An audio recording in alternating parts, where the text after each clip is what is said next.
Hello.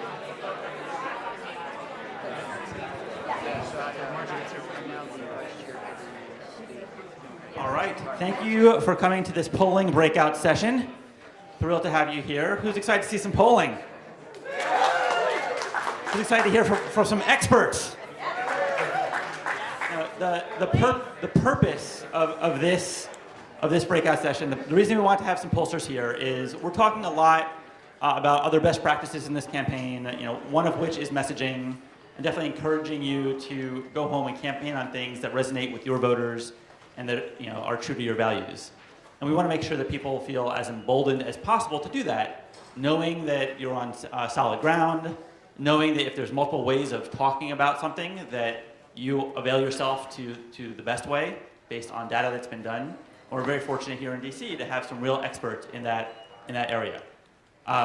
We've had an opportunity to work with all the pollsters on this stage, and it's been a joy every time. I wouldn't present this as gospel, but I would present this as a really important, consulting moment for you to hear from them and then ask questions of them.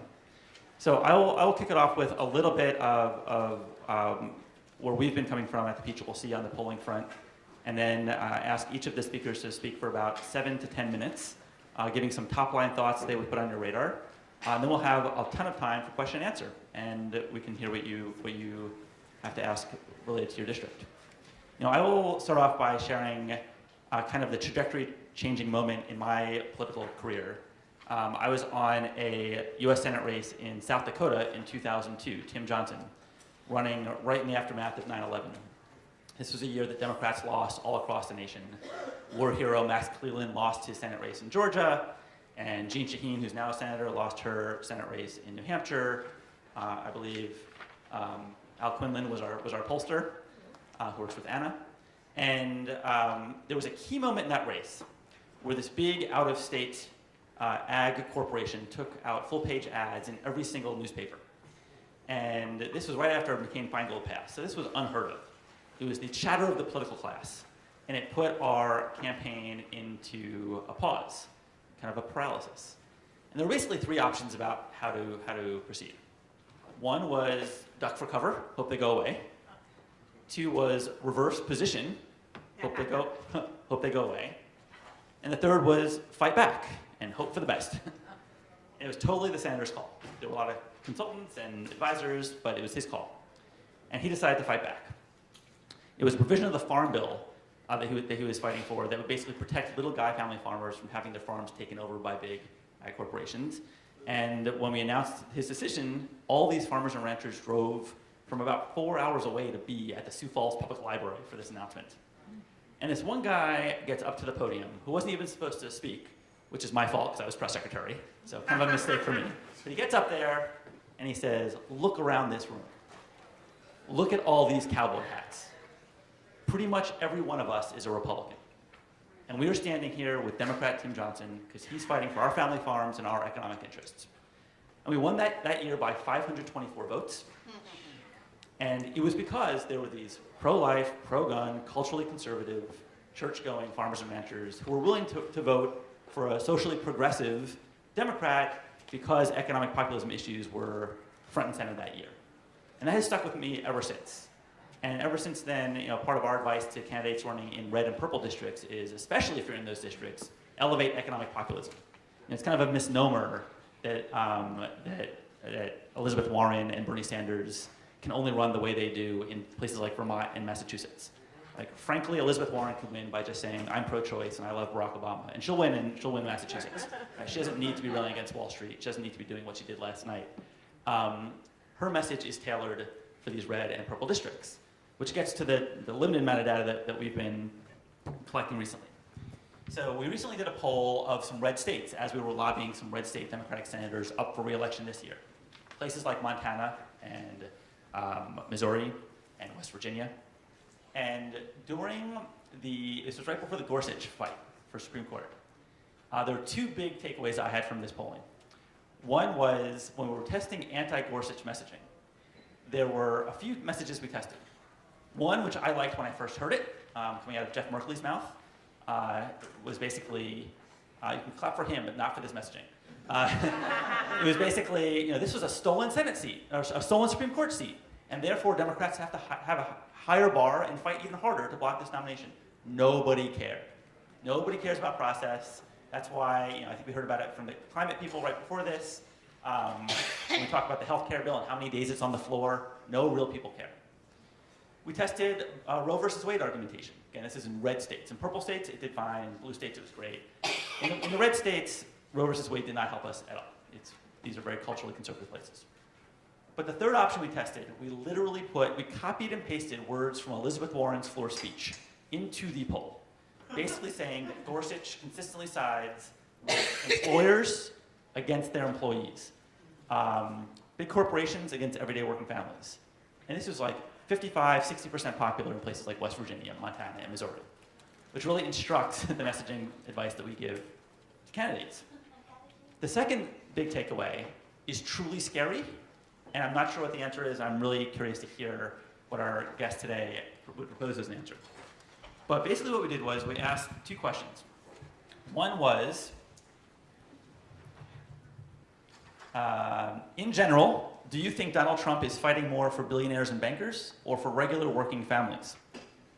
And in red states, people thought that he was fighting for regular working families. In Missouri, 53% to 37%. Montana, 53% to 41%. In Wisconsin, which is a purple state, 47% to 43%. In West Virginia, where we have a very competitive election for Senate, 64% to 29%. People thought that he fights for regular working families. When we switched it and said, in general, do you think Democrats in Washington are fighting more for big money special interests or regular working families?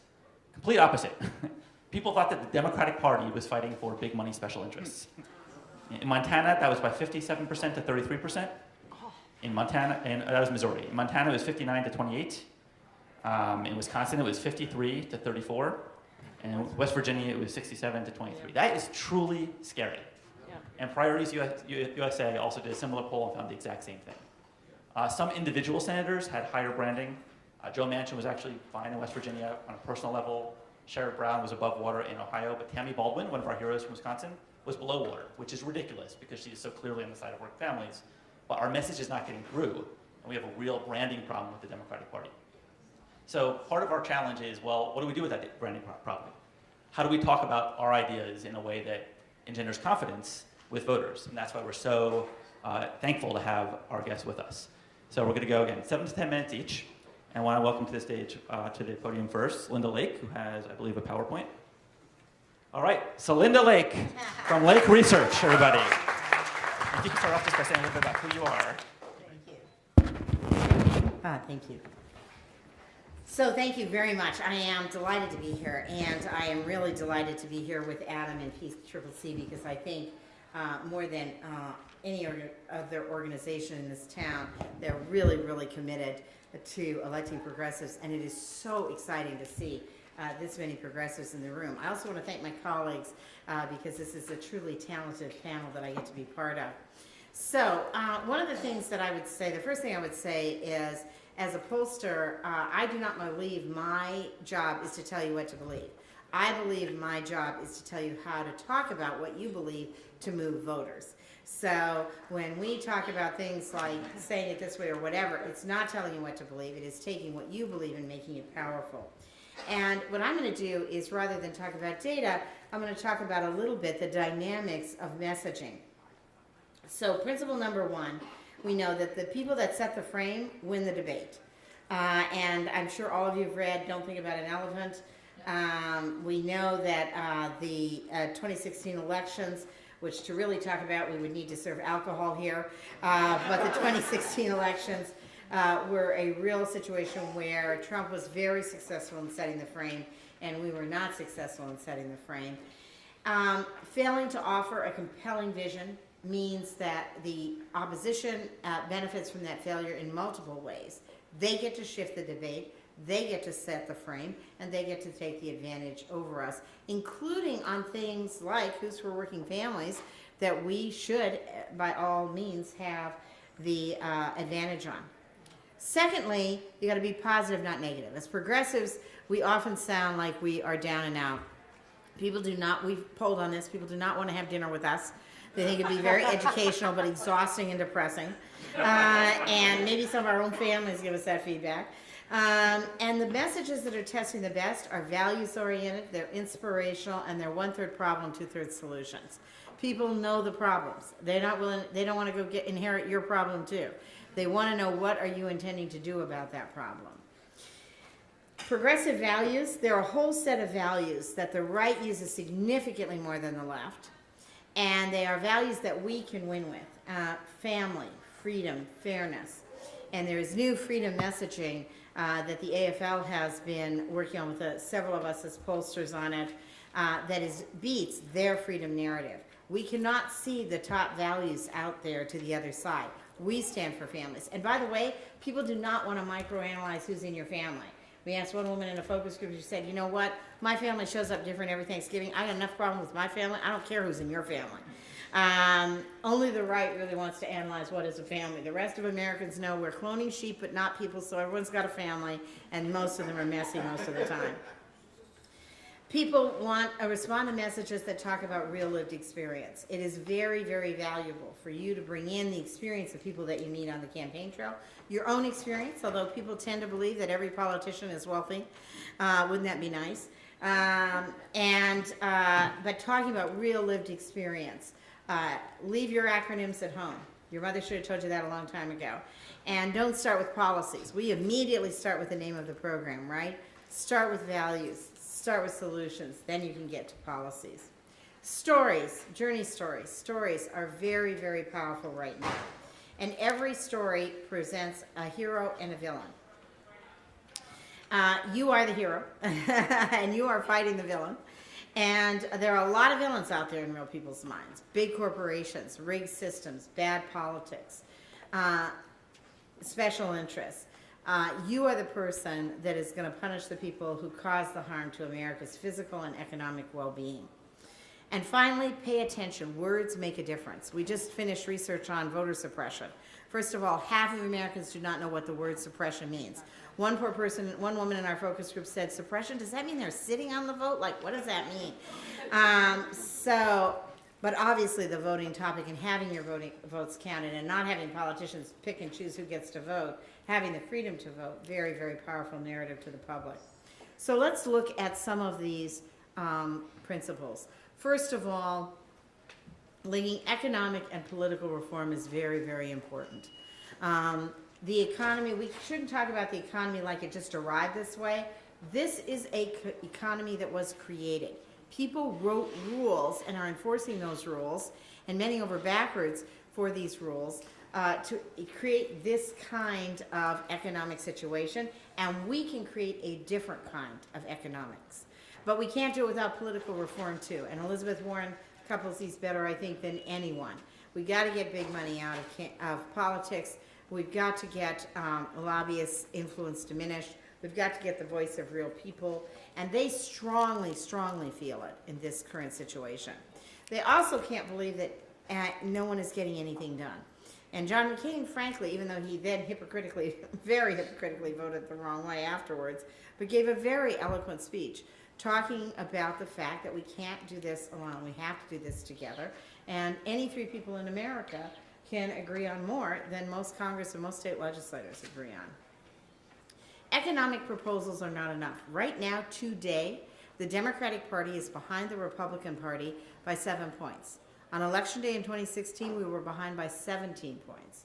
Hillary Clinton was behind by 6 points on Election Day, behind Donald Trump on who would be better on the economy. It is impossible to win elections as progressives, particularly when economy is the #1 problem, unless we have an economic plan and an economic vision. And we also can't say, although I don't think anybody in this room would say it or think it, that the economy is in great shape. Like, what planet are you on? This economy is not in great shape. 75% of Americans think their kids will be worse off than they are. 2/3 of Americans expected a recession in the next 4 years. And 62% of Americans say the economy is just fair or poor. You don't work this hard for just fair or poor. Some of the language that works. Talking about real lived experience. So we could talk about inequality and poverty, but it tasks a lot better to say people who can't make ends meet, people who can't pull ahead no matter how hard they try. Purge forever from your vocabulary the word gap. Gap is demobilizing to people. People think, well, a gap just emerges, I'll probably fall through the middle, there's nothing I can do. But a rigged system, a manipulated system, a system where the rules have been one way and we can write them another way, a system out of balance, a system that's tilted against us, all of that can be right-sized. Lead with progressive values, and family, freedom, and fairness are progressive values. Talk about a barrier. If a problem is not human-caused, people don't think they can fix it. If something just happens, there's nothing you can do. But if barriers have been erected, then there's somebody can take those barriers down. Somebody can change the rules, and that somebody can be you. Name causes of harm. CEOs decided, leaders chose. It's not that wages have stagnated. These rules have been written so that you don't get a raise. It's not that wealth was lost. I lose my keys all the time. I don't lose my wealth. I don't drop it on the sidewalk by accident.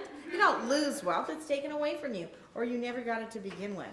And don't talk about what's good for the economy. The economy is supposed to work for us. We're not supposed to be working for it. And by the way, a lot of this language and recommendations comes out of a book that I would strongly recommend to you, which is called Don't Buy It, but I recommend buying it, or you could steal it, as we were recommended in the 60s, by Anat Shanker, about how to talk about the economy. Don't buy it, but you're going to. How to talk nonsense about the economy, Anat Shanker Osario. So there are three groups of voters out there: the base, the persuadables, and the opposition. The base are the people we can count on now. The persuadables are the people we need to go get, and the opposition are the people that we don't want to get. These are people who don't agree with us. We wonder what we have to say if we are going to get them. We want to isolate them. So these are the people that say it's okay to dump 23 million people off health insurance. Most Americans, including most Republicans, don't agree with that. These are the people who say you can't get pregnant if you're raped. Well, their view is so nonsensical. Who the hell cares what the rest of what they have to say is? These are people we want to isolate. We don't want them to agree with us. We don't want to judge our messages by their agreement. So 2 messages, and these are dial groups, and they're showing you the base, which is the blue line, all voters, which is the black, or the shifters, which is the black line, the persuadables, the green, and the opposition, which is the red. And this message says, everyone knows family comes first. Whether it's for that newborn you swear already smiles, your elderly mom, or your spouse nursing an injury, being there and providing for your family isn't negotiable. Every working person deserves to be paid enough to set their kids up for a bright future and return the support they once received to their parents, and to speak up with one clear voice for a better workplace. Working people deserve to make more than a decent living. We deserve to have a decent life, or also it tests very well to say a better life. Now notice this opposition. Where do they get alienated? When we say paid enough to set their kids up for a bright future. Do you want these people to agree with you? I don't even want these people at my birthday party. So we're fine with them going south. We hope they go south, and by the way, they only make up 1/4 of the population. Second, very strong testing economic message, and this comes out of work we did for the AFL-CIO. America is a land of entrepreneurs. Don't give up on small businesses. Small businesses are a very, very important part of the Progressive Coalition, and we have great allies in that. America is a land of entrepreneurs, but today many people live paycheck to paycheck, working unreliable hours with few or no benefits. Many of us want to create the next best thing for ourselves that would also create new jobs for others. Doing that requires first making ends meet today and having something left over to launch a new venture tomorrow. To restore opportunity, we need basic standards: good wages, good benefits, secure retirement, and time with family. Reaching for the stars first requires standing on a secure foundation. People love this message, and you can tell. Where did they go south first? Many people live paycheck to paycheck. Really? We don't want the votes of people who don't agree with that. Like, what planet are they on? Let them go back to Mars and get votes. This is a message which I'll just leave. You can have all of the slides because I'm running out of time. But I wanted to show that good messaging does not mean hide the ball. It does not mean having a message that never mentions race. It does not mean having a message that never talks about poor people. And this is an example of messaging that we did for Center for Community Change, which explicitly mentions race, but embeds it in shared values and shared lived experience. Finally, words to use and not words. Things mean things. So I'll give you just a couple of examples. Negotiate together, better than bargaining. People don't want the discount wage. They can get the discount wage on their own. They don't need you to get them a discounted wage. Working people, working families, test better than workers or the middle class for that matter. My favorite one, and I'll leave you on this, women are paid less versus women earn less. Everybody says women earn less than men. No, the fucking problem is we earn the same. We are paid less. So words matter. And let me turn it over to Mike, who will be a lot more polite than I am. Words matter, and that was the fucking problem apparently with that message. So our second guest here, Michael Bosian, is a principal with GBA Strategies. They're a polling firm that we've worked with a lot.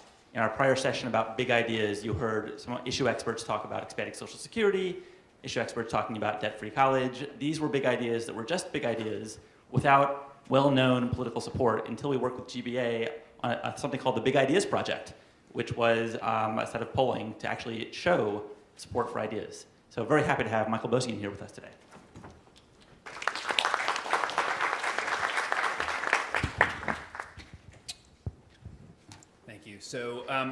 So I think a lot of you will do polling and a lot of you won't do polling or won't do enough polling. So I think what all of us are hoping to do is provide some tips, and I think you heard a lot of that from Celinda, some things that you can use and then kind of integrate it with what you know about your own district. And so I'll spend a little time talking about polling and how to use polling, both that you do and the polling that we are talking about that you may not have the budget for, to develop good messaging. And so I think of a multi-stage process. The first is understanding the core problem that your constituents or the people that you hope to represent are facing. And that problem has changed in recent years, and it may be a little different in each district. But across the country, the main problem that people are facing is that their pay is not keeping up with the cost of living. Recent survey that my firm and Anna's firm collaborated on showed that 75% of voters agree with that statement, that their pay is not keeping up with the cost of living. A few years ago, it was a different problem. A few years ago, the problem was that they did not have a job, or they feared that they would lose their job and be left without health care, without the ability to pay for anything. So the problem has changed. It's not a lack of jobs in most places, although I'm sure in some districts it is. But by and large, it is a problem that they're not getting paid enough, and or their benefits have been reduced, that they have more out-of-pocket costs. So that's the first piece, is understanding the core problem that they face. The second is taking a look at whom they blame for this problem. And the two primary actors that both kind of swing voters and base voters blame are big businesses and the government. Republicans blame the government, even though they are controlling every lever of the government right now. They are still running, and I think this is something they're doing, the smart thing they're doing, is they're running against the government. They're running against the swamp. They are still trying to be the party of change, even as they control government. It's a funny thing, in other countries they've got two different words, the state and the government, right? In other countries, the government is the people who control things at that moment. The state is the permanent institution of government. We don't really talk that way in this country. And so the problem is that as progressives, I think we are often feeling like we need to defend government, even when the other side gets elected, attacking government, and then gets into office and shows that they can't run the government. We need to find a way to be a party of change. We need to be a party that is trying to reform the system to make the government work much better on behalf of regular people. And we have to help the voters resolve these feelings they have of blaming big business, of blaming government, in some cases blaming the other, which can be immigrants and others. We need to find a way to help them resolve it in ways that reflect our values. And I think understanding that piece is important. And ultimately, what the best campaigns we work with do is they take the things that as a candidate you believe in, but not only believe in, but believe passionately in. The things that you want to talk about, and find the overlap between those things and where the voters in your district are in that moment in history. What are the things that are true? And I think the challenge that we always face as pollsters is that candidates often have 25 things they want to talk about, and voters aren't remembering 25 things. And I will admit that as pollsters, we sometimes give you too many things to say. I had a experience last year with that for me was a real change in how I operated. We were working for Jamie Raskin, who's a PCCC supported candidate in Maryland's 8th Congressional District. We faced a significant challenge. We had one opponent who ultimately spent $14 million.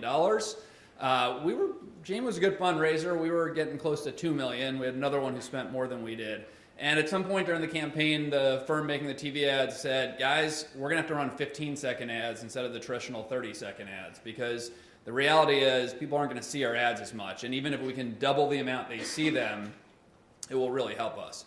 I'm not here to recommend that everybody runs 15-second TV ads, but it forced us to crystallize our message to 15 seconds. Actually 12 seconds, because in a federal race, 3 seconds are spent saying, I'm Mike Boese and I approve this message. That exercise forced us to boil our message down to its most basic form. And so I am recommending that every candidate, if you have $15 million, $1 million, $100,000, go through that exercise. Force yourself to write your 10 or 12-second ad so that if you have to really get rid of every extraneous thing, and I don't mean extraneous, that's probably the wrong word, because there are other important things you're saying, but boil it down to its simplest fashion. That if you can walk away with one thing, make yourself do that during this campaign. Make yourself come up with the 10, 12-second version of what you want to say, and then you can add things. But say that thing over and over again. It's a lot harder than it seems, I have to say. So the other thing I want to talk about is delivering our message in the audience. There's been a lot of debate after the 2016 election about how much we need to be speaking to a base and mobilizing a base versus speaking to the middle of the electorate. I have a feeling my colleagues are going to agree that this is a false choice. First, you have to do both. Winning requires, in general elections certainly, winning requires doing both. The second is because we've often been put in different buckets, we underappreciate the common challenges that people face. Whether you're an African American, a Latino, Asian American, a non-college, blue-collar, very conservative worker, you are facing a common challenge. You are facing an economic challenge where you are being screwed over by a rigged system. And I'm not suggesting that each one of those voters is going to support you equally, but I am suggesting that there is and should be a message that appeals to all of them. The third thing I want to mention on this that's often overlooked is that turnout targets require persuasion, okay? What I mean by that is there can be a base audience with whom we win by 65% or 85%, win with 85% of their vote or 65%. That is a big difference. We know we're going to do really well, but how well we do matters. And the reason that they require persuasion, not just to turn out, but to support us in big margins, is most of those audiences, most of the people that require the extra nudge to show up and vote, don't pay as much attention to politics. There's a reason that they are turnout targets, and part of that is they have less information, they're less engaged in the political system. So I think that piece is important. And then the fourth reason is I think as a party, we need to stop writing off really conservative areas. We always went through this piece of campaigns where we say, let's divide our electorate into three groups. One, the areas where we need to run up the margins. Two, the areas where we need to eke out a victory. And three, the areas where we need to mitigate losses. Somewhere along the way, I feel like mitigate losses has become right off that area.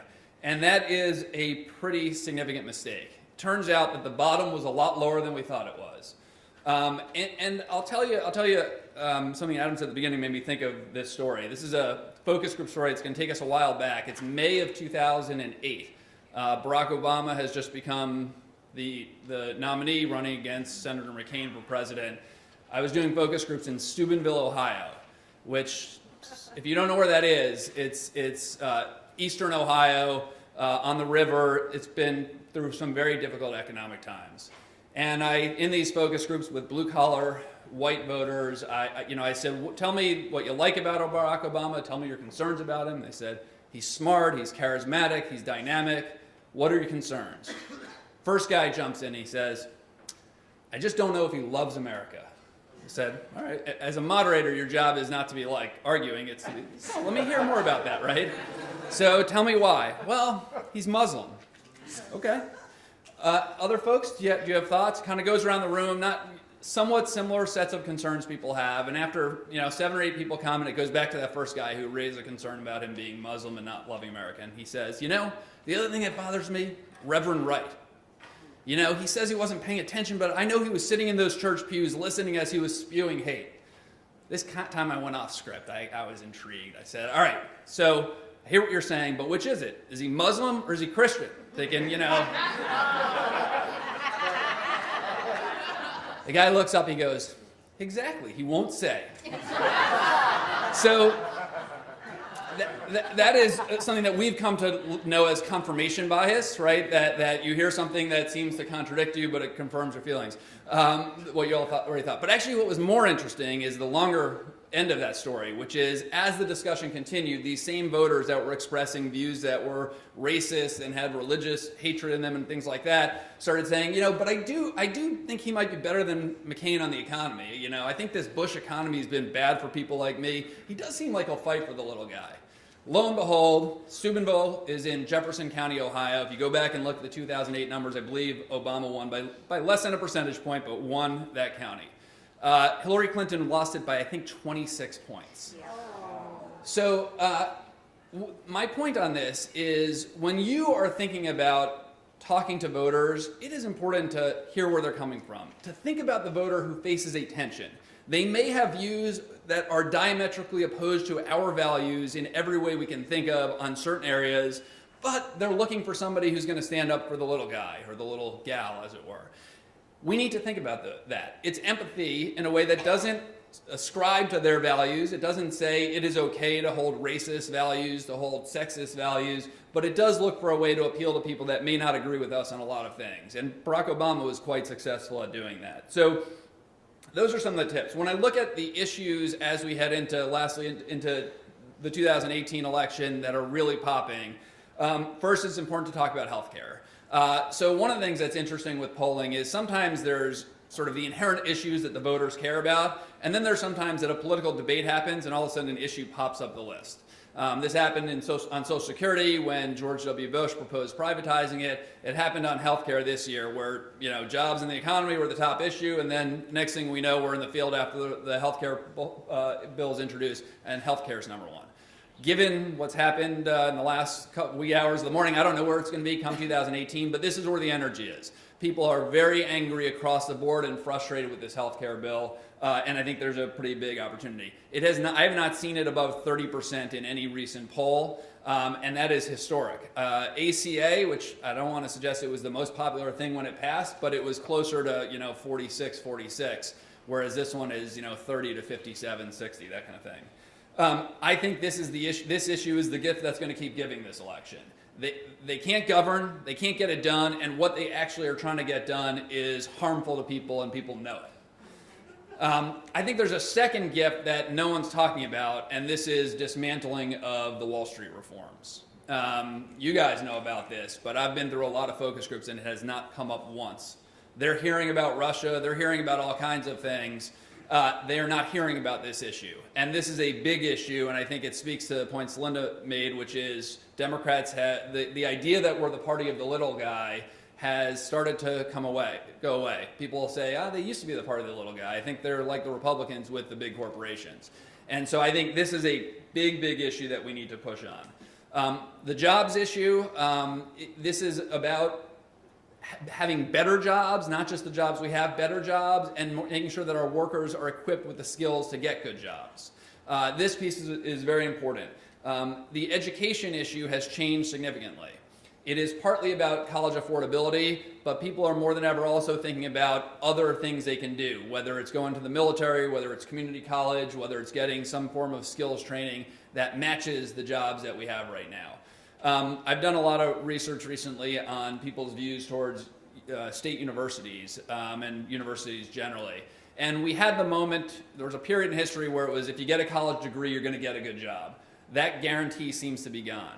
We also had that period where even if you hadn't gone to college, the idea that your child would graduate college was the proudest moment of your life. And that's kind of gone too. Parents are sitting there saying, well, maybe my kid should go to a year of community college. It's more affordable, figure out what they want to do. And so I think our education messaging on affordable education after high school needs to be broad and encompass a range of different types of education. The other issue I think that's come up a lot in a lot of states is opioid abuse. The degree to which this is a problem facing people every day is enormous. It's taxing communities. It's devastating families. and we're just starting to see it emerge in the political debate. Lastly, I mentioned, or almost lastly, I mentioned being the party of reform. I think this is really important and should not get lost. Find your own ideas on how to reform a system where money controls politics and money controls government. This is a big, big issue. I think we should be in favor of a constitutional amendment to reduce the influence of money in politics. Republicans have all kinds of constitutional amendments that never happen, but they're in favor of, but they speak to values, and I think this is one that, and all other ideas on this are good. And then lastly, for those of you who are in this, running for state legislature or local issues, I can't tell you in each district what your top issues are, but I can tell you the ones that we see in a lot of places, and they won't be the same everywhere, but I bet you'll know which of these is biggest for your area. Education, bigger issue at the state and local level than the federal level in K through 12 education. Better jobs, as I said. Affordability. This varies on where you are, but in a lot of areas people talk about, they'll say affordable housing, by which they don't mean public housing necessarily. They mean more broadly affordable housing, and they're actually talking about a bigger problem with affordability. And then this opioids issue. I think there's maybe others that I'm missing for your area, but I bet that of those 4 I mentioned, 2 or 3 are probably really big issues. And the last thing I'd say, just to build on what these guys have mentioned, is that good progressive messaging fits with all of these issues and these tips that we've given you. Finding your voice in a way that is progressive, true to who you are, but again overlaps with the audience you're talking to is the key to success, and get it down to 12 seconds. Thanks. Thank you, Michael Bosian. We're very honored to have with us also Anna Greenberg, principal at Greenberg Quinlan Rosner Research. Anna won the Pollster of the Year award for her work with progressive Mayor Bill de Blasio a couple years ago. Michael just mentioned the reform issue being important, and in the previous session we heard from every voice on campaign finance reform issues. For those of you who care about how to talk about systemic campaign finance reform issues, Anna was also the lead pollster for a collaboration of groups we were part of in 2014, working specifically on campaign finance reform. So we're thrilled to have Anna Greenberg. Thank you. Thanks. So first of all, I've known Celinda since 1992, and I've never heard her drop the F-bomb at a public event. Anyway, so that was exciting. So It's the Times. that's right. You give 0 fucks, right? So I'm going to do something slightly different. I mean, what I think that both Celinda and Mike did an amazing job of kind of covering progressive messaging, and I don't think it, I would say a lot of the same thing they've said, so I'm not going to do that. I'm going to talk a little bit more pragmatically about, I don't know how many people have pollsters yet or are thinking about hiring pollsters, so I'm going to talk a little more pragmatically about what the role of that is in your campaign. And then I'm also going to talk about something which I'm not sure there's been much discussion about, which is primaries, because my guess is that all of you are in primaries, all of my candidates are in primaries, and you're never going to be able to do all this great messaging in a general election if you don't win your primary.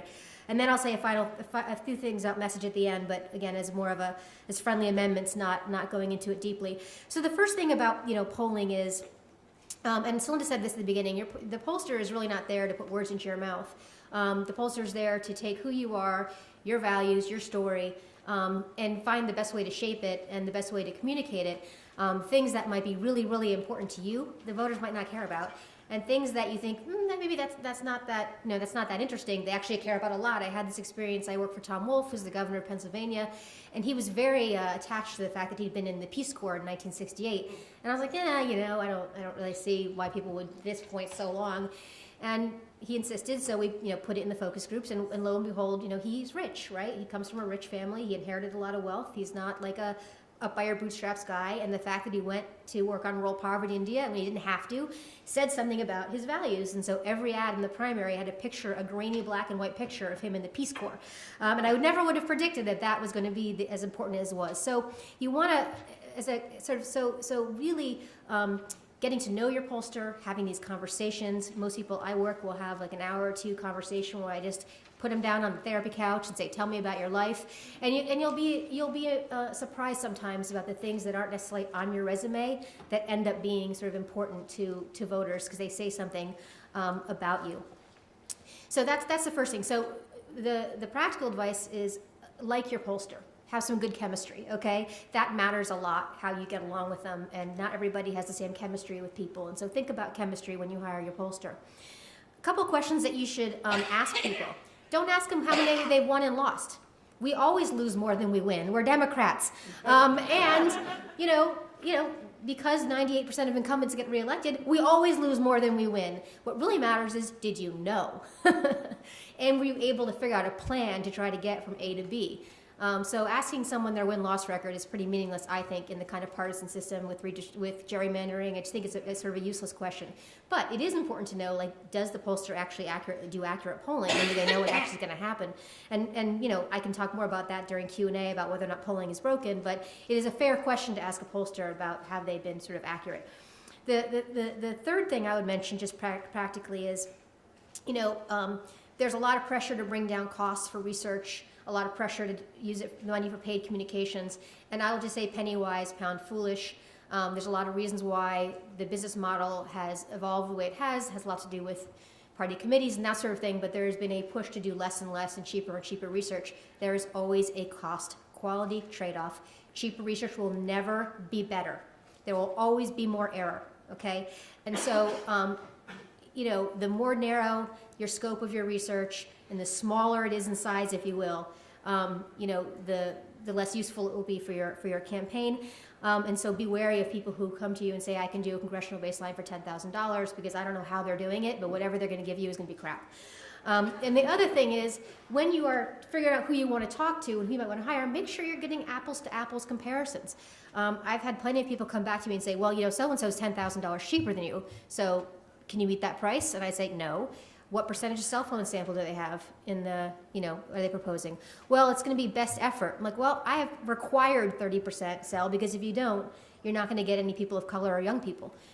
So, you know, if you're going to do best effort on cell, yeah, that can be $10,000 cheaper, but I'm not doing that, right? So, you know, I mean, there's a lot more I could say about how you pick your pollster, but I think chemistry is really important, getting to know them, you know, getting to understand like how they do their work, and again, how they advise their campaigns, and then making sure that you know what you're getting when you pay for your pollster. So that's just sort of practical.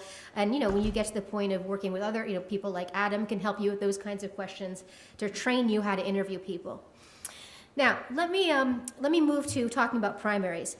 One thing, this is true if you have a primary, is you're going to be in a long-term relationship with your consultants and your pollster. I'm sure this is true of the others on the panel. I am inundated with people who want to run for office. I have been hired earlier than I ever have been on congressional races. I only have one congressional race in my memory where I did 2 years between being hired and the actual election. But this year, I'm going to be close to 2 years with, assuming they win their primaries, with a bunch of candidates. And it is also true that you probably will not do any research anytime soon. So a lot of people say, well, when will I do my first poll? And I'm like, next year. If you have a September primary, you're not doing any polling in 2017 unless you have a very, very, very well-funded campaign and you're rich and you're self-funding. So, I mean, I'm guessing since we're progressives here that we don't have a lot of self-funders here. I could be wrong, but you're not going to do research. And so one of the things that you want out of your pollster is someone who has a lot of experience working in primaries and winning primaries. Primaries are totally different than general elections on how you win them, but also someone who's like really, just like Celinda and Mike are doing research for lots of groups, learning lots of things that they can bring that knowledge to bear on what they're advising you. Somebody who's tapped into what's happening and the research that's happening, so that when you say, what do I say about healthcare, they can say, well, this is what the best practices is about. It's really not about the tax cuts to the wealthy. It's really about affordability, and people 50 to 64, 1 times 6 on how much their insurance can be. They care way more about that than the fact that it's trying to give a tax break to rich people. That kind of advice can come from pollsters who are kind of deeply plugged in. Now, I will say that in a primary and a general, your values, your story, who you are, what you've done, what you want to do, what your vision is, are critically important. That is more important in a primary than it is in a general election. And I say that because, first of all, general elections are very partisan, and it's very hard to break out of partisan blocks. There aren't that many persuadable people. To Mike's point about it's an artificial division. There actually aren't like a lot of people who are blank slates who come in and it just doesn't work that way. But in primaries, there tend to not be big policy differences among Democrats. And when I say big policy differences, I mean everyone's going to be pro-choice.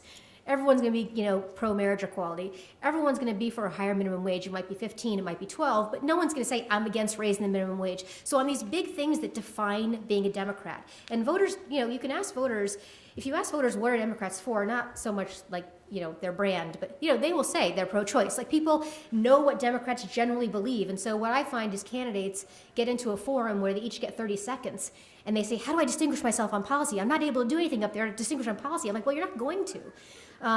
So what's really important is to talk about, again, your values, who you are, why you're doing it, what you want to do for people, and you can connect that with policy. And there can be differences in how, incremental versus how bold you want to be. I mean, that's up to you in your campaign to figure out. And you can connect that with, the more that you can connect that with who you are, what you've done, why you're qualified, what you want to do for people, the more in a primary that matters. Because again, on big picture stuff, there really aren't going to be significant ideological differences among the candidates. Not always true. I mean, there were ideological differences in the New York City mayor's race, for example, and that was very much with Bill de Blasio in terms of inequality, and Chris Quinn sort of, Bloomberg's fourth term pro-business. So I'm not saying it never happens, but it's fairly rare. The other piece about primaries that are really important is your relationship with the voters can trump somebody having more money. And I think Mike can probably talk about this with Jamie Raskin. But I worked a long time ago in 2002 in that same district for Mark Shriver versus Chris Van Hollen the first time they ran. And Mark Shriver is, truly a gem. I mean, smart, accomplished, good values, progressive. But Van Hollen had a relationship with voters in his Senate district.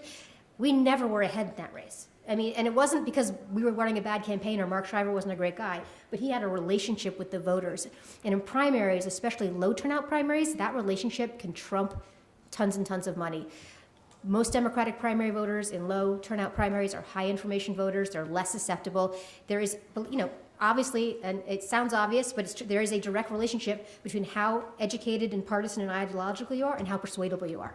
And the more educated, the more partisan, the more ideological, the less persuadable you are. Well, guess what? There's a lot more people like that in primaries. And so, glossy TV ads, with a very informed, voter are going to be less impactful than having a relationship with somebody. So working on that relationship with voters is critically important. And then the final thing I'd say about primaries is just remember that everything you do in the primary is going to be part of the general election. So I think that people have given up on the idea a long time ago that you could just pivot, like that you'll be liberal in the primary and conservative in the general. Mostly people talk about in terms of, presidential.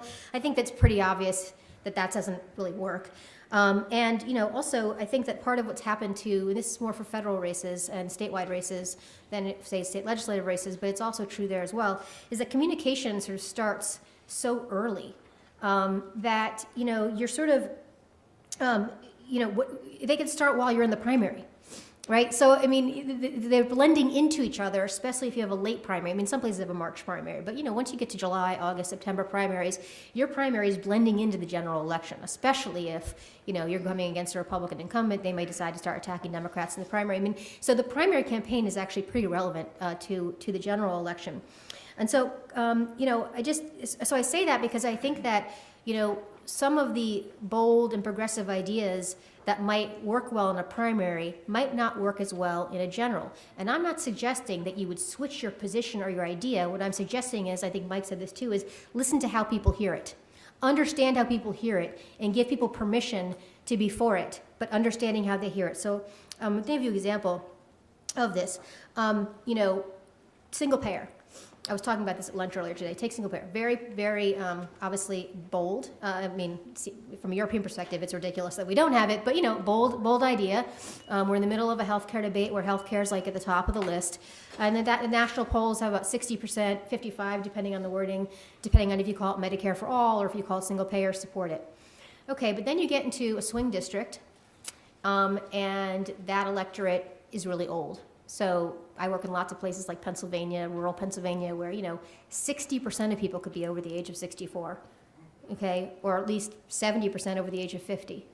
Okay, most of those folks have Medicare already, and so I have never met a senior who wants to pay for somebody else's health care or pay for someone's kid to go to school. Okay, I'm going, what about your grandchildren?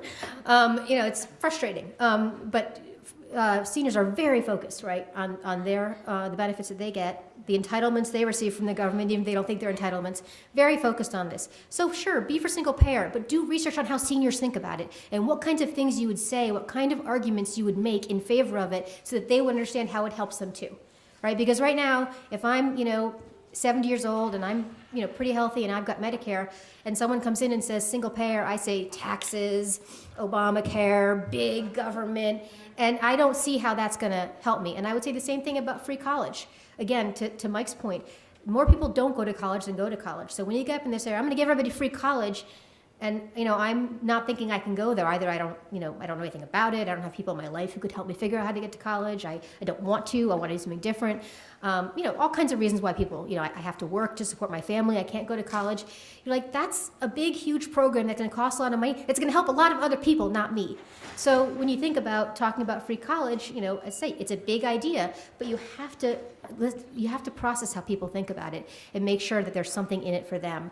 Because at the end of the day, and I think all of us are saying this, voters want to know that you understand what's going on with them, that you can connect with them, that you've had experiences that allow you to connect with them, and that you're going to have solutions.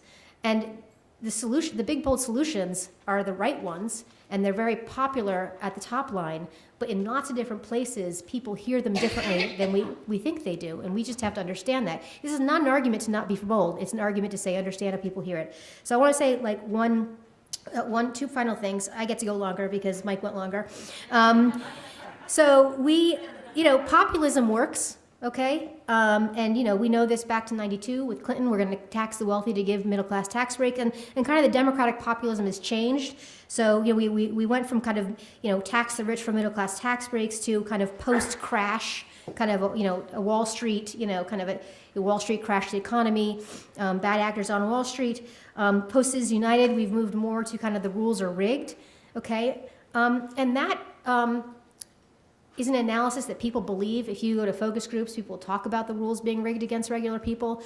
And Mike's exactly right. People blame politicians and they blame government. So just, and corporate America, so they're all complicit. I've done a lot of work on ALEC, and, the best argument against ALEC is really attacking the politicians who are part of ALEC rather than the corporations who are trying to influence legislators. So that's what corporations do. They try to influence legislation. It's the politicians who are in their pocket is the problem.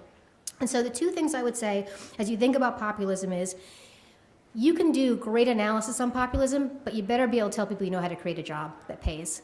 So you can create great analysis of what's wrong with the system, but people, as both Celinda and Mike have said, believe that Republicans and Trump still are better on the economy because no matter what Trump said and how stupid it was and unachievable, they thought he knew something about creating jobs. So we can't just provide the analysis of what's wrong, we have to have a solution. And to Mike's point, it has to be one that's cross-race, cross-class, and there are plenty of things that we can talk about that do that. And then the second piece is on reform. I just want to say that also people don't trust Democrats. They don't with their money, and so when we talk about big programs and bold ideas, people hear money, money, money.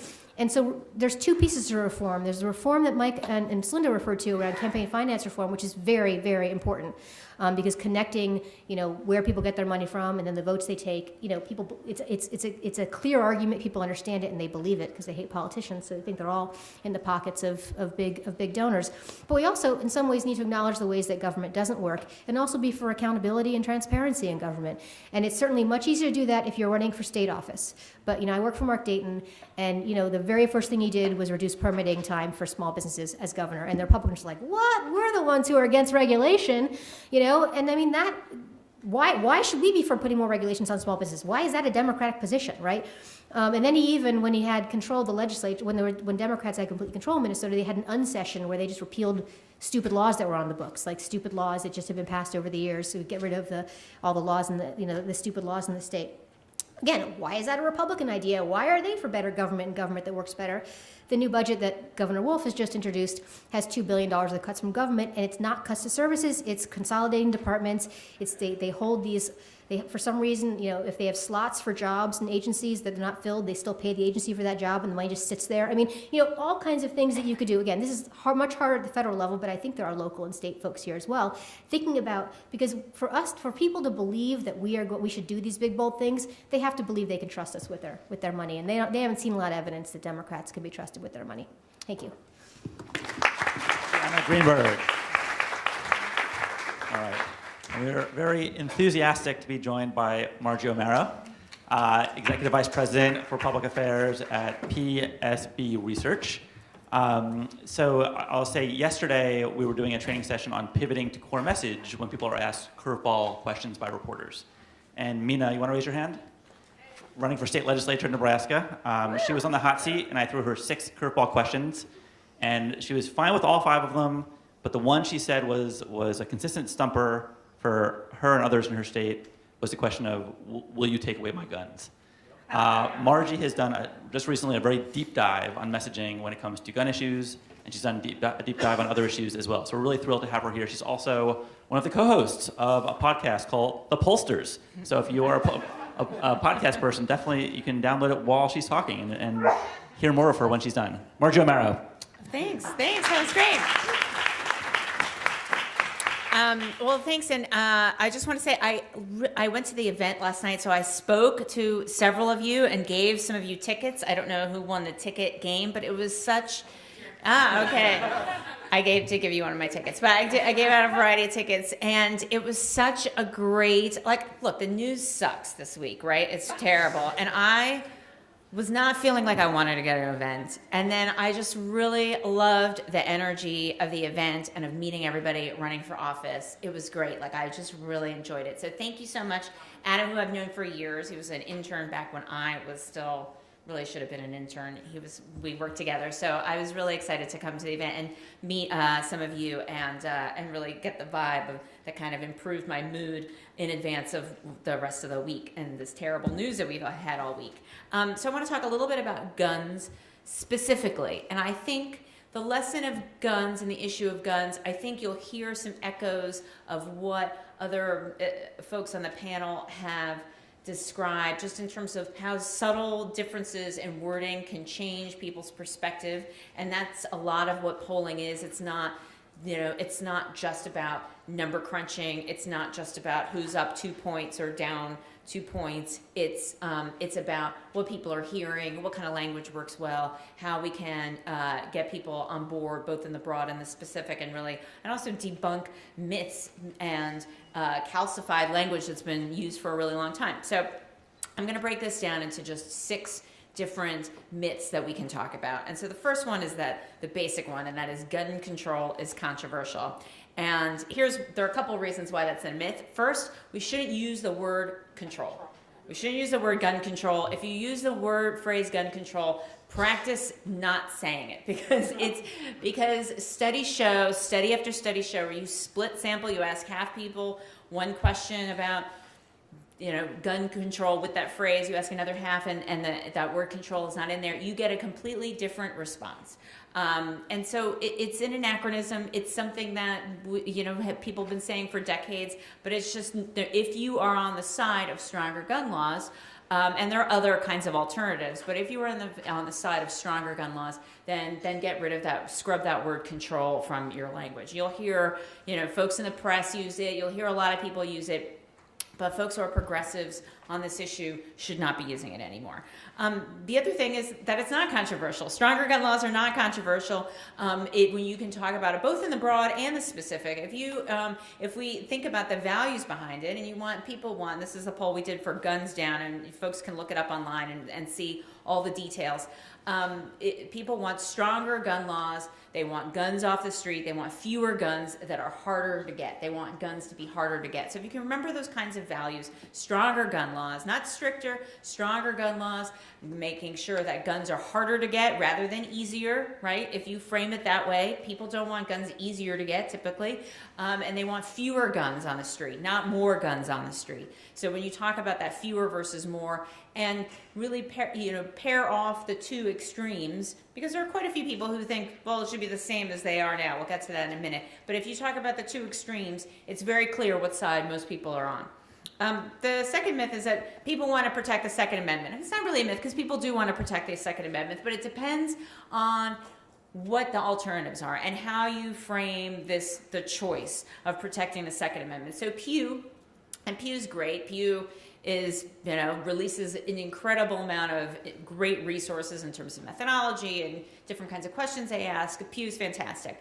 They have a question that they've asked for a long time, and I don't actually think they asked it in the last round of gun work, but they've asked it for decades, which is, which do you think is more important, controlling gun ownership or protecting gun rights, the rights of gun owners? And it's really just an incredible choice when you break it down and look at it. And this is where polling becomes very much about writing and not about statistics. I mean, in other applications, it's about statistics. But this is one where it's really about writing and listening. Because you're talking about controlling gun ownership, which is a means to an end, right? And it's very aggressive. It's controlling gun ownership versus protecting the rights of gun owners. Well, yes, people want their rights protected, sure. And people are divided. They kind of tend to lean toward the protecting gun rights, but they're kind of divided on that question. If you change it up and you ask about, you're protecting the rights of gun owners versus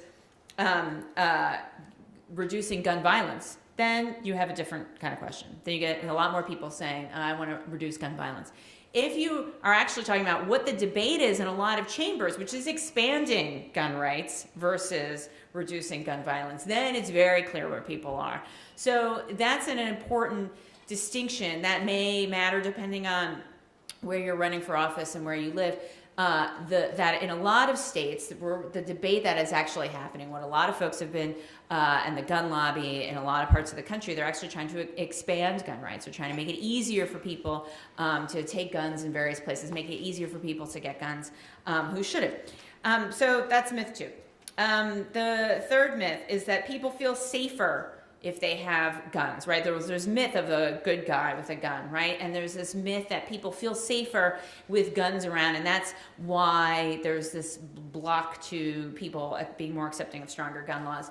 And there, it's important to, well, one, acknowledge that there are people who feel it is safer to have guns in their household, but it also depends on how you ask the question. So when you see public polling on this, and Gallup asks it, and Pew asks it, and I think Quinnipiac and others have asked it, they asked, do you think, something about, do you feel safer, or do you think people are generally safer with a gun in the house? And there you have more division. Some people say, yeah, but maybe they are safer with gun in the house.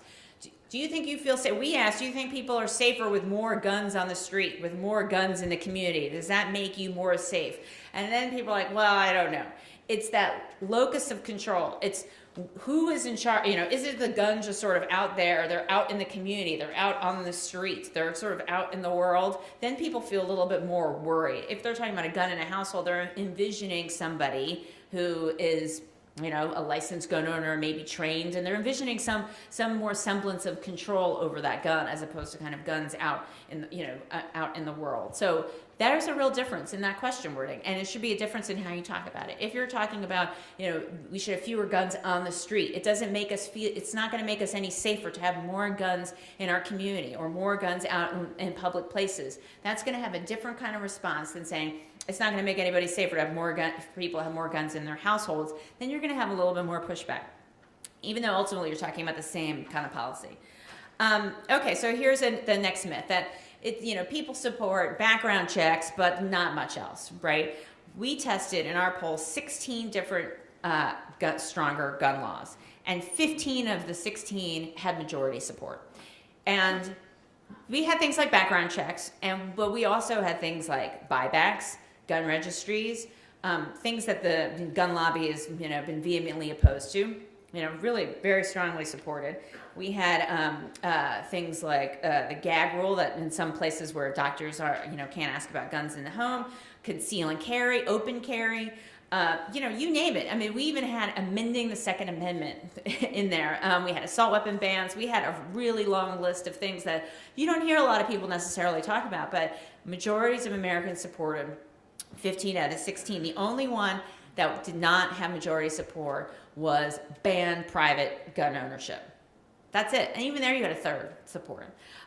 So I mean, it was pretty surprising. I mean, it was surprising how widespread. I wasn't surprised that there were so many that had majority support, but I was surprised that, even further down that list, you get majority support. So the next myth is that, well, okay, sure, if you look at the overall, but gun owners are just, they feel really strongly, and that's just why this is a challenge. And the fact of the matter is, Democrats are more united on guns than gun owners are. The gun owners are, we have of our list of 16, most of them had majority support from people who live in gun households, households where there's a gun present. So gun owners are not this monolithic group where they all feel the same way. Pew did a study, recently they released a study where they looked at NRA member gun owners versus Republican gun owners.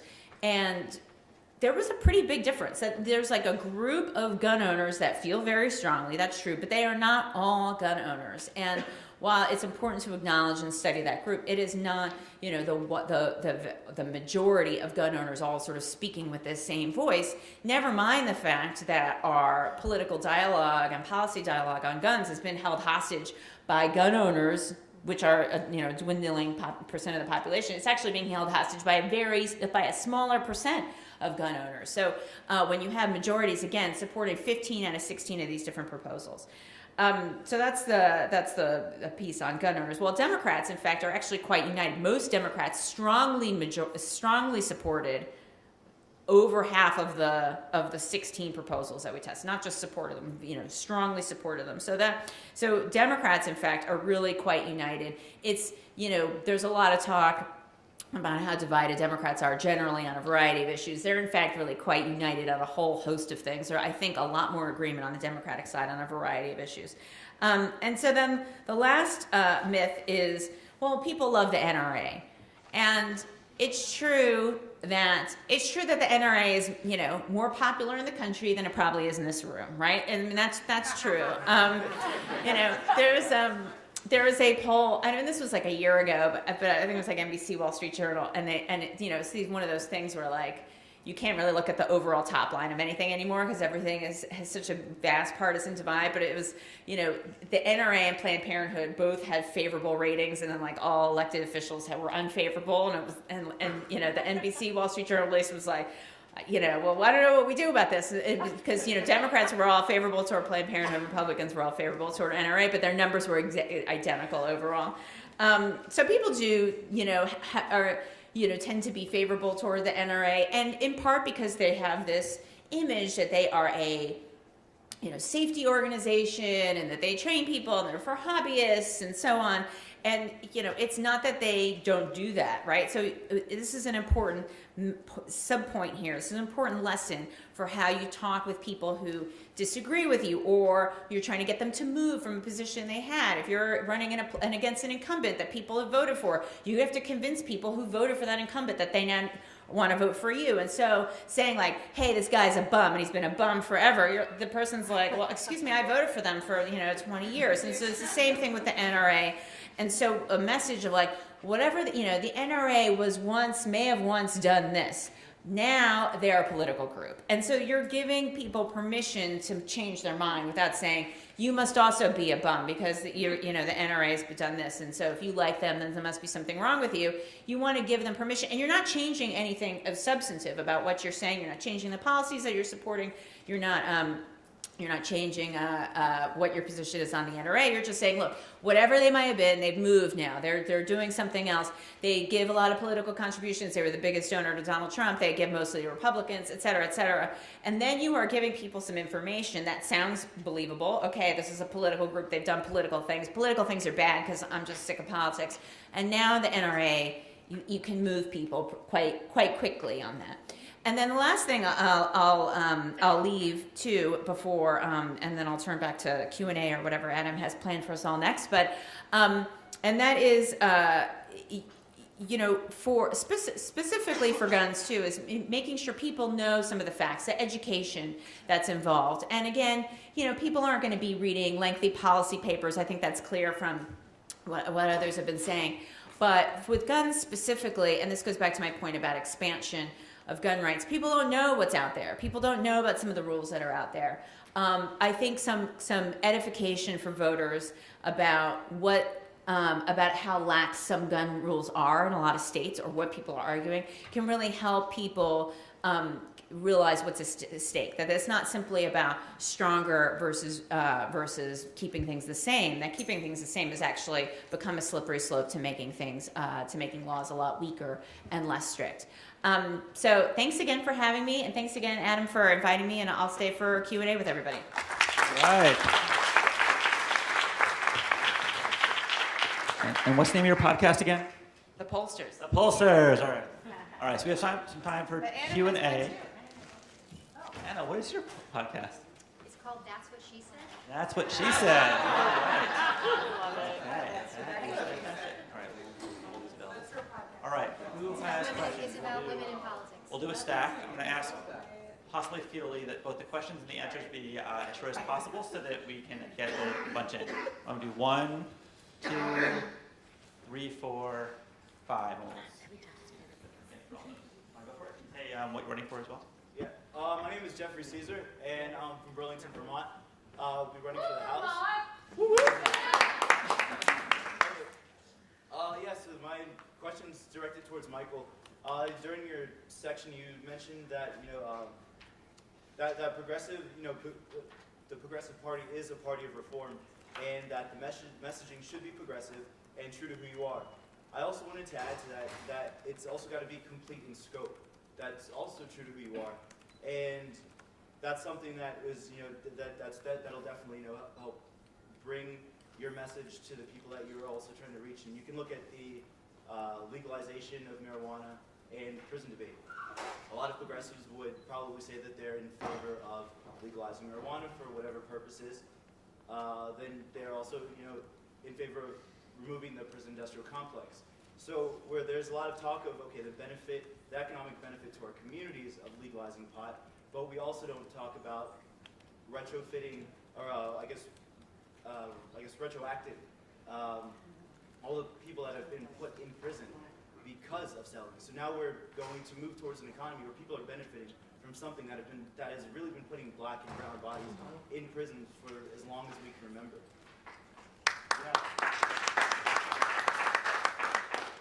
My question to you is how. my question to you is that how do you? What are some good ways to help incorporate those two messages of, two policies that ultimately come together, but bringing it full circle so that you're reaching your constituents? Wow. I would be really rude and give you exactly 1 minute. So go for it. Sorry, I took like 5 minutes more. That's a great one. So I'm not sure the pulling it all together piece. I know that work that we've done on criminal justice reform. Oh, gotcha. We've done a lot of work on criminal justice reform, and so I'd say 2 things about that just from what we've learned. First is messenger is important, and actually, to my surprise, the best messengers are people who have been through the system, and even if the system was terrible to them, came out okay and can tell the story of how to improve it. And so I think that's an example of that that's really important. And second is, how can you make sure that the story is applicable to the whole community, right? So oftentimes the advocates for criminal justice reform or legalization are talking about the people who are in the system, the people affected. But there is a broader, and you alluded to this, I think it's important, there's a broader audience. So how do we do something that is, in this case, it's going to save you money as a taxpayer. It's going to generate money for your schools as a parent or student, and it's going to broadly help this community. I think pulling those together, I think, is important. Pull it together in 1 minute and 5 seconds with the floor. Well, so I've done a lot of work on legalizing marijuana, and so one thing I would just say very quickly is that in the ballot initiative work I've done, if you talk about how terrible it's been for the criminal justice system as well as the people in it, misuse of law enforcement resources, can't go after the real crime, that piece of it is appealing to a more, let's say, less socially conscious bunch of voters. But it's a way to be an advocate for people in the system while also attacking the system as a whole as really just a misuse of law enforcement resources and what you really need to do to fight crime. And it's about keeping people safer. So I think there are ways to bring it together, to Mike's point, for a kind of broader audience. One minor point, and I agree totally with everything that's been said, on that specific policy that you're advocating, you don't have to bring it together. But we actually did a poll for OSI, and that reform of terminating the sentences and letting out people who have been put in for drug crimes, and particularly marijuana, was the most popular reform to get the prison population down. So actually, you were asking a broader question, but that specific policy, you don't even have to worry about massaging people who are there. Awesome. Thank you. Oh, sorry, that's George Soros's thing, right? Right. So you just got like $1 billion worth of advice. There you go. Congratulations. All right, who's number 2? Peter Jacob, I'm running for the U.S. House of Representatives in the 7th District of New Jersey. Just to put some context to my question, I ran for the House in 2016. We got 43% of the vote, the strongest campaign to date against an entrenched Republican Congressman Leonard Lance, and no one else has really broke 39% of the vote. And I ran as a Bernie Sanders Democrat, Medicare for all, $15 an hour now, and nobody thought we'd get as far as we did. I recently spoke to a guy who runs a nonprofit in the state of New Jersey, and a lot of his donors are in our district. I'm not worried about the Trump voters. I'm not very worried about those working class folks who are Republicans. I think we could just get our message out and persuade them. He recommended that I reach out to those moderate conservative Republicans who I may never get their vote. These are, and we're, New Jersey, we export drugs. Celgene, Merck is headquartered in our district. And we won those towns with a lot of people who work at those companies and at Wall Street. But at the same time, there are those moderate conservative folks who have always voted Republican. And I want to approach them. I want to go into the lion's den. And ultimately, my goal, and tell me if this is wise or not, whether we should, in a way, engage them to let them know that, hey, I have these ideals, but I'm not here to threaten you. And we don't have 30 years like the Republicans have had to promote the Southern strategy or Reaganomics. Peter. Yeah. So what's the bottom line question? So how do we engage those folks, and should we engage those folks to ultimately win in a district like I just ours? have one thing, because I've got to leave, and I apologize. I have to leave just 5 minutes early. One thing I would say to you is, well, first of all, you need to do a calculation to ask yourself, do you need those voters to win? But the group that I wouldn't think of them as conservative Republicans, and all of us are experts up here on this, so I can turn it over to the rest of the panel. You ought to look at Republican women, because there are turning out to be some really, not on the candidates yet, but on the issues, some huge gender divides, particularly in suburbia, between Republican women without a primary vote history and Republican men who are still staying pretty entrenched. So I would look at some of those Republican women who think that things are going too far. This is not working. It's not working for my kids. It's not working for our future. And they would be, I would suggest you think about the target that way. And thank you so much. I'm sorry I have to leave early. Thank you so much to Linda Lake. Lake Research. Yeah, I mean, exactly right. I remember non-democratic women have been the first place you go outside your base for a long time. And it's particularly true now. Women are more engaged. Women feel there's more at stake. Women are paying more attention to politics. And I think, I think in terms of the message development with this group, there's 2 different tracks. One is something more on the policy basis, right? Something more about, Republicans want to cut health care. They want to, end maternity care coverage or breast cancer coverage or, prenatal coverage. The other is testing something about Trump and he's an embarrassment. This is just embarrassing. And we need somebody who's going to just restore confidence and bring people together to just restore some of the confidence in our, in the leaders, and just so we can have a more civil debate. That's why I'm here talking to you as a Democrat, you're a Republican, and we're here to have a civil conversation. That's what this is about. All right, who's number 3? Go for it. Hey, Andrew Learned, I'm running for the 15th Congressional District, and I'm going to be quick. Which I state? know, Which state? Sorry, Florida.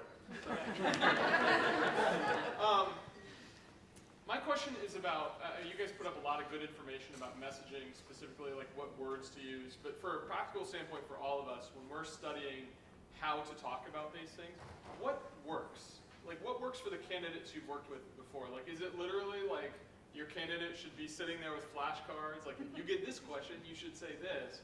How have you trained your candidates before, and how can we learn most effectively to provide the right message? I'll give a few tips and then you guys jump in. First thing is when you're practicing, stand in front of a mirror, pretend you're actually talking to somebody and watch yourself. Or film yourself, one of those. It's really painful, but it really helps. So that's the first thing. Second thing is so I think if you can, we talk about message triangles. You basically have 3 points. You want to get your answer in some way to come back to at least one of those 3 or all of them and still sound like you're answering the question. And that the best candidates that we've seen have done that. And if you go back and look at like the best presidential candidates, ones you like and ones that you don't like, you know, you can go back and watch George W. Bush, who was not maybe as naturally skilled at this as some of you are, and every answer was one of the 3 points, and it looked like he was answering the question but still coming back to them. So I would visualize those, not a long list of bullets that are really hard to remember. The only thing I would add to that is, well, first of all, I think you did this, which is kind of do Q&A and hard questions with people, like a murder board, if you know, in law school, and do it a lot so you get comfortable with it, even if you get bored and annoyed hearing yourself over and over and over again, because you're going to hear yourself a lot for the next 18 months. And the other thing is, I was going to say this during my thing, and then I couldn't figure out the right place. Try to avoid rhetoric. Just be straightforward and say what you want to say. I feel like rhetoric is, and by the way, pollsters, are as much at fault as anybody else on this, but too much rhetoric sounds political. It creates distance between you and the voter, and then they can't hear you. So, there's a lot of ways you can say such and such is bad without then layering hyperbolic rhetoric, on top of it. Just say it like the way you speak, say it straightforward, avoid the rhetoric. And it's a lot easier not to have to remember all that rhetoric anyway.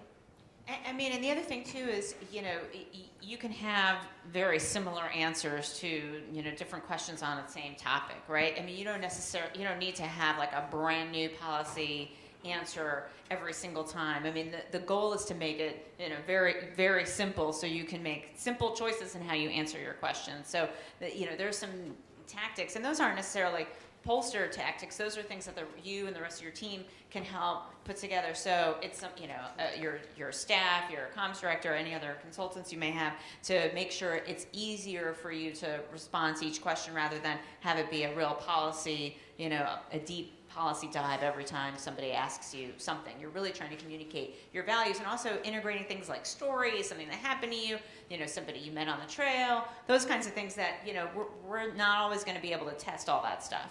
But you are going to want to include if you're actually talking to people on one-on-one. Who was number 4? Hi, Diane Russell. I live in Maine, and next week I'll be announcing for governor.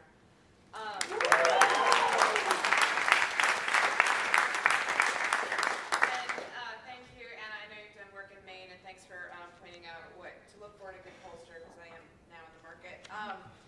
For the gentleman up front, I would just like to point out that having legalized pot and led the fight to do that progressives are not actually supportive of legalizing pot, because they don't see it through a race issue, they see it through a child lens. We're hurting children. The question I have is so we're seeing this phenomenon where all these people that have worked against me for the past decade in the Democratic Party on progressive issues are now suddenly running as progressives because it's the cool thing to do. So when we look at that, and I see people that are a member of the establishment, like squarely being like, I'm the anti-establishment candidate. No, actually, girl, you are a member of the establishment, but nice play. How do we distinguish ourselves, and not on issues? I mean, it's probably personality, but I'd like to hear, for those of us who have been steeped in it and grounded in it, and the tea leaves are us, how do we make sure that our message gets out there and we don't get lost among these newbie progressives, who I'm glad are now progressive? Thank you.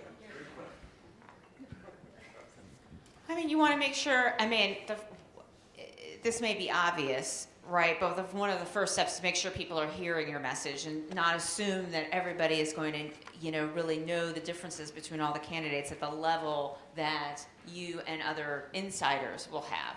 And that means just doing the groundwork of making sure people are hearing your message. I mean, that's first. I know that's obvious, but it's a good reminder. It's always a good reminder that people are not paying as close of attention as you want them to, or they should, or as they want to, right? People just aren't. I've done focus groups with swing voters in like battleground states where hundreds of millions of dollars have been spent, and it's a week out, and they're like, I'm not making up my mind yet. We're like, well, when are you gonna the night before I'm gonna go Google. Like, I mean, that's the level that, a lot of the folks are gonna make or break elections. I mean, the other thing would be to point to your track record. I don't know if it's something about being comparative, because people don't mind flip-flopping as much if they're flip-flopping to where they are. If somebody, if flip-flopping to a place they don't, away, obviously is worse, more problematic than people flip-flopping to where they are. So pointing out your track record is important.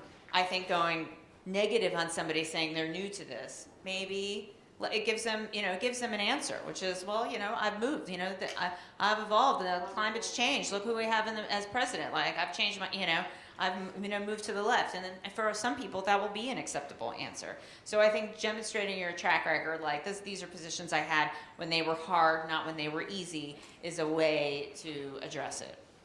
And Sammy, we'll get to the fifth question in a second, but I actually do want to ask a follow-up related to that, because this is something we see in primaries all the time, where everyone's calling themselves a progressive. You all heard from Jamie Raskin on the first day, and I just want to ask Michael a follow-up on that. The guy who spent $12 million, the wine magnate or whatever. I believe he used the word progressive in his rhetoric. How did you approach, especially in that kind of funding environment, asserting him as the real progressive in that race? Yeah, and actually this speaks to something Anna said earlier about, the truth is, like, all the candidates in that race, just look at their positions on issues, they actually were all progressives, and so that may be true. I don't know all the details there, but they all had progressive beliefs on every issue. It was very hard to distinguish them. And so when we boiled Jamie down to 12 seconds, it was the effective progressive, and there were two components. One is he had, it wasn't about the list of things that he had gotten done, but it was the fact that there were prime key examples. And what we did with our research is, of the 15 things that they had gotten done in Maryland, we picked like the 3 or 4 that were most resonant, because you can't do all 15. So that was one piece I think that was very important. And the second, also alluding to something Anna said about Chris Van Hollen, there were people willing to walk door to door and sing his praises and say, this is the guy. That's actually how I started working for him, is I asked the people I knew in Montgomery County, these candidates all look great, which one do I really want to work for? And Adam and several other people I knew said, this is the guy. So I think that those to us were the key. Can I just say one thing about this Maryland race? As I live in Jamie Raskin's old Senate district, and was Van Hollen's congressional. Anyway, so during the race, and I've worked in Maryland, but I was new to living in Maryland. It was the first big primary, and I knew that I was going to vote for Jamie Raskin. I was one of the Jamie Raskin hardcore supporters, but I didn't know how I was going to vote in the Senate race, Van Hollen versus Edwards. I wasn't totally sure how I was going to vote.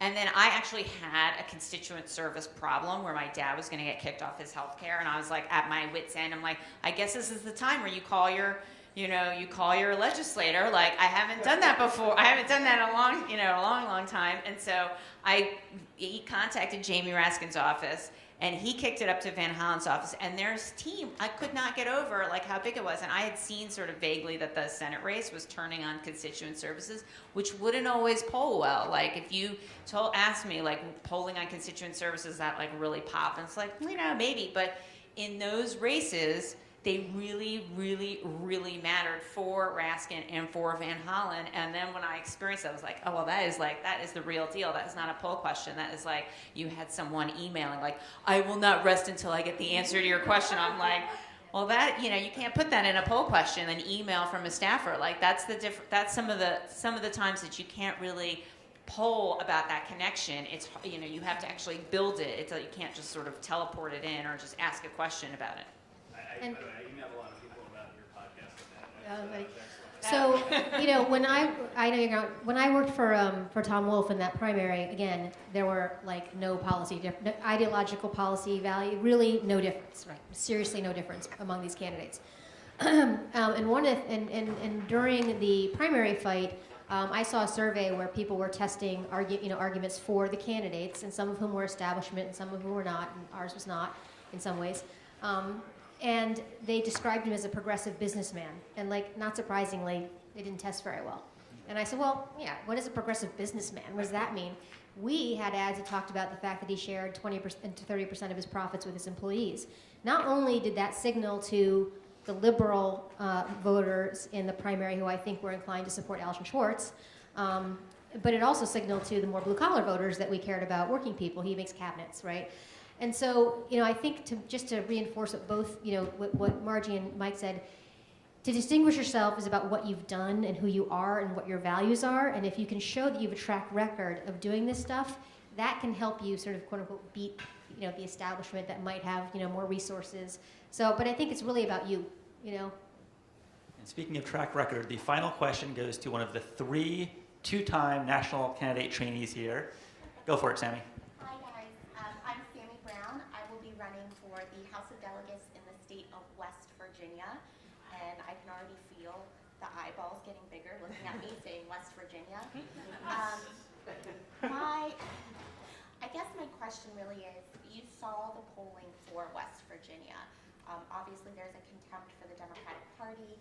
I bet if you polled, you'd see there's some contempt for the words liberal or progressive and even unions. Quite frankly, I am notorious for all of that. I was a labor organizer. I organized around AHCA. We occupied Capito's offices. If there is movement building, I get called to do it in the state. So there is no denying that's what I do in the state of West Virginia. And I guess what I'm asking is, knowing that I am going to have to speak to voters that don't look or sound like me, how do I transcend that reputation so they know that what I've been doing is actually fighting for them all the time? I think part of the answer is really similar to what we were talking about before, but do you have experiences that connect with other people's experiences, right? Is there a point of connection between you and that voter? So when you're knocking on the door, do you have an experience of living in the state, struggling with something that is very similar to what they're experiencing? It's finding the common ground. And I think that opens a door for some voters to accept perhaps that you might be a little bit differently than them on the ideological spectrum. But at the end of the day, people really want to like the people they're voting for, and they want to feel a connection with them. And so I would really focus on your experiences and your life and have those kinds of conversation and how it relates to what you would do in the House of Delegates.